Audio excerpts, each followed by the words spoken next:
അസ്സലാമു അലൈക്കും വറഹ്മത്തുള്ളാഹി വബറകാതുഹു. അൽഹംദുലില്ലാഹ് വസ്സലാത്തു വസ്സലാമു അലാ റസൂലില്ലാഹ് വഅലാ ആലിഹി വസ്വഹ്ബിഹി അജ്മഈൻ. അമ്മാ ബഅദു. അയ്യുഹന്നാസ് ഇത്തഖുല്ലാഹ്. പ്രിയപ്പെട്ടവരെ, അള്ളാഹുവിൻ്റെ വിധിവിലക്കുകൾ സൂക്ഷിച്ചു ജീവിക്കണമെന്ന് സ്നേഹപൂർവ്വം ഓർമ്മപ്പെടുത്തുന്നു. വിശുദ്ധ റമദാനിൻ്റെ 4-ാമത്തെ ദിവസത്തിലേക്ക് പ്രവേശിക്കുകയാണ് നമ്മളൊക്കെ.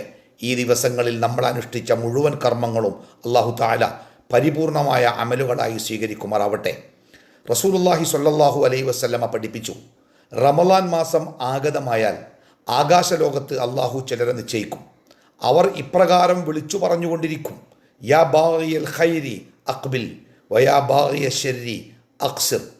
പുണ്യങ്ങളുടെ പൂക്കാലം എന്നാണല്ലോ റമദാനിനെ പലപ്പോഴും നമ്മളൊക്കെ വിശേഷിപ്പിക്കാറ്. എന്താണ് ഈ വിശേഷണത്തിന് കാരണം? റസൂലുള്ളാഹി സ്വല്ലല്ലാഹു അലൈഹി വസല്ലമ ഈ വാക്കുകളിലൂടെ നമ്മളെ പഠിപ്പിക്കുന്നത്, ആകാശലോകത്ത് വെച്ച് അള്ളാഹുവിൻ്റെ മലക്കുകൾ ഇപ്രകാരം വിളിച്ചു പറഞ്ഞുകൊണ്ടിരിക്കുന്നു രാവും പകലും. കാതുകൊണ്ടല്ല, ഹൃദയം കൊണ്ടാണ് നമുക്കത് കേൾക്കാനാവുക. വാക്കുകൾ ഇപ്രകാരമാണ്: യാ ബാഗിയൽ ഖൈരി അഖ്ബിൽ വയാ ബാഗിയ ശർരി അഖ്സിർ. നന്മ ചെയ്യുന്ന മനുഷ്യരെ, നിങ്ങൾ മുന്നോട്ട് വരിക, ധാരാളമായി നന്മകൾ ചെയ്തുകൊണ്ടിരിക്കുക.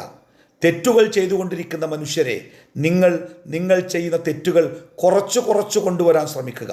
നമ്മളേറെ മനസ്സിലാക്കേണ്ട ഈ പ്രവാചക വചനം, ഒന്ന്, അല്ലാഹു സുബ്ഹാനഹു തആല ഈ മാസത്തിൽ നന്മകൾ ചെയ്യാനുള്ള സാഹചര്യങ്ങളും അവസരങ്ങളും തീർച്ചയായും വർദ്ധിപ്പിച്ചിരിക്കുന്നു. മനുഷ്യൻ്റെ മനസ്സിൽ നന്മകൾ ചെയ്യുന്നതിന് തടസ്സമാകുന്ന, തിന്മകൾ ചെയ്യാൻ അവനെ പ്രേരിപ്പിക്കുന്ന പൈശാചിക ശക്തികളെ അള്ളാഹു ചങ്ങലക്കിട്ട മാസമാകുന്നു ഇത്.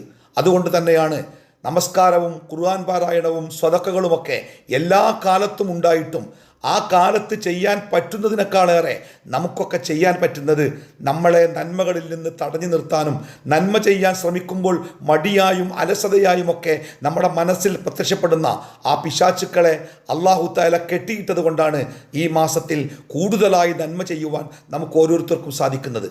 അതുകൊണ്ട് നന്മ ആഗ്രഹിക്കുന്ന ഏതൊരു മനുഷ്യനും ഏറ്റവും കൂടുതൽ നന്മ ചെയ്യുവാൻ തോന്നുകയും അവസരം കിട്ടുകയും ചെയ്യുന്ന ഒരു കാലം എന്നുള്ള നിലക്കും, അതോടൊപ്പം തന്നെ നന്മകൾക്ക് മറ്റു മാസങ്ങളിൽ കിട്ടുന്ന പ്രതിഫലത്തെക്കാൾ കൂടുതലാണ് റമദാൻ മാസത്തിലെ പ്രതിഫലം എന്ന് മനസ്സിലാക്കി നന്മകൾ കൂടുതലായി ചെയ്യാൻ ശ്രമിച്ചുകൊണ്ടിരിക്കുക.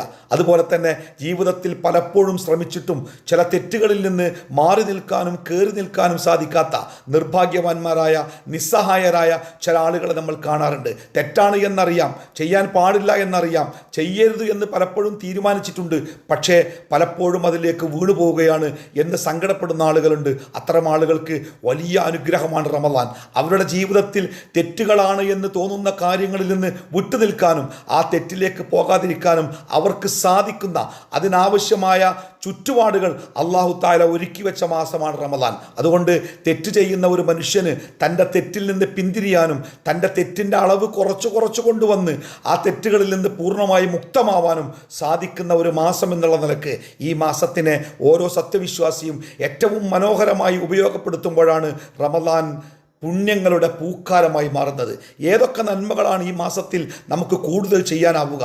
ഒന്നാമത്തേത് നോമ്പ് തന്നെയാണ്. ഏറ്റവും ശ്രേഷ്ഠമായ ആരാധനാകർമ്മമായ നോമ്പ് കേടുപാടുകളില്ലാതെ, അതിൻ്റെ പ്രതിഫലം നഷ്ടപ്പെടുത്തുന്ന യാതൊന്നുമില്ലാതെ, അനാവശ്യമായ വാക്കുകളും പ്രവർത്തനങ്ങളും ഒന്നുമില്ലാതെ, നോമ്പിൻ്റെ മര്യാദകളും അതിൻ്റെ നിയമങ്ങളും പാലിച്ചുകൊണ്ട്, പ്രതിഫലം ആഗ്രഹിച്ചുകൊണ്ട് ഈമാനോടുകൂടി നമ്മൾ നോൽക്കുന്ന പൂർണ്ണമായ നോമ്പുകൾ ഈ റമദാൻ മാസത്തിലെ നമുക്ക് നേടിത്തരുന്ന ഏറ്റവും വലിയ പുണ്യങ്ങൾ ഒന്നാണ്. റസൂലുള്ളാഹി സ്വല്ലല്ലാഹു അലൈഹി വസല്ലമയോട് ചോദിക്കുന്നുണ്ട്, അള്ളാഹുവിൻ്റെ റസൂലെ, ഒരടിമയിൽ നിന്ന് അള്ളാഹു ആഗ്രഹിക്കുന്ന ഏറ്റവും വലിയ പുണ്യം ഏതാണ്? ഏറ്റവും വലിയ നന്മ ഏതാണ്? പ്രവാചകൻ സ്വല്ലല്ലാഹു അലൈഹി വസല്ലം പറഞ്ഞു, അസ്സലാത്തു ഫി വഖ്തിഹ.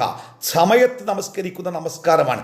ഏതൊരു നമസ്കാരവും ബാങ്ക് വിളിച്ച ശേഷം നടക്കുന്ന ആദ്യത്തെ ജമാഅത്തിൽ പങ്കെടുത്ത് നമസ്കരിക്കുന്ന നമസ്കാരമാണ് ഈ ഭൂമിയിൽ ഒരു മനുഷ്യന് ചെയ്യാൻ സാധിക്കുന്ന ഏറ്റവും ശ്രേഷ്ഠമായ ആരാധനാകർമ്മം. അതുകൊണ്ട് നമസ്കാരത്തിൻ്റെ കാര്യത്തിൽ അതിൻ്റെ ഗൗരവം കാണിക്കുക, ജമാഅത്തുകൾ നഷ്ടപ്പെടാതിരിക്കാൻ പ്രധാനമായും ശ്രദ്ധിക്കുക.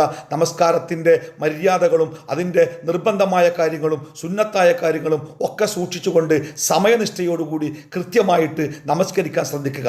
മൂന്നാമത്തേത്, വിശുദ്ധ റമദാൻ വിശുദ്ധമായ ഖുർആൻ അവതരിപ്പിക്കപ്പെട്ട മാസം എന്നുള്ള നിലക്ക് ഖുർആനുമായി കൂടുതൽ ഉണ്ടാകേണ്ട മാസമാണ്. റസൂലുള്ളാഹി സ്വല്ലല്ലാഹു അലൈഹി വസല്ലമയെ ജിബ്രീൽ അലൈഹി സ്വലാത്തു വസ്സലാം ഖുർആൻ പഠിപ്പിച്ചിരുന്ന കൂടിയിരുന്ന മാസമാണ്. പ്രവാചകൻ സല്ലല്ലാഹു അലൈഹി വസല്ലമ താൻ പഠിച്ച ഖുർആൻ ജിബ്രീലിന് ഓതിക്കൊടുത്തിരുന്ന മാസമാണ്. അതുകൊണ്ട് ഖുർആനുമായി കൂടുതൽ ബന്ധമുണ്ടാക്കാൻ ഈ മാസത്തെ ശ്രദ്ധിക്കുക.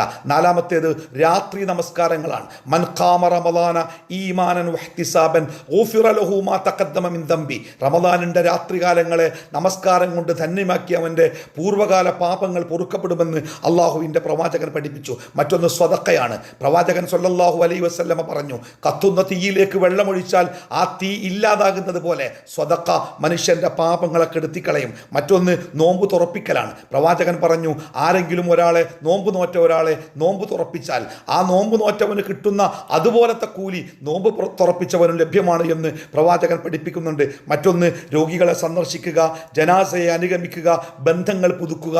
ഇതൊക്കെ റമദാൻ മാസത്തിൽ ശ്രേഷ്ഠമായ ആരാധനാ കർമ്മങ്ങളാണ്. അടുത്തത് എഴുത്തിക്കാഫാണ്. അള്ളാഹുവിൻ്റെ പ്രീതി ആഗ്രഹിച്ച് അള്ളാഹുവിൻ്റെ പള്ളിയിൽ തന്നെ ഇരുന്ന് ആരാധനകളിൽ വ്യാപൃതനാവുന്ന കർമ്മമാണ് എഴുത്തിക്കാഫ്. എഴുത്തിക്കാഫ് റമദാനിൽ ഏറെ പ്രതിഫലാർഹമായ ഒരു കർമ്മമായി പഠിപ്പിക്കപ്പെട്ടിട്ടുണ്ട്.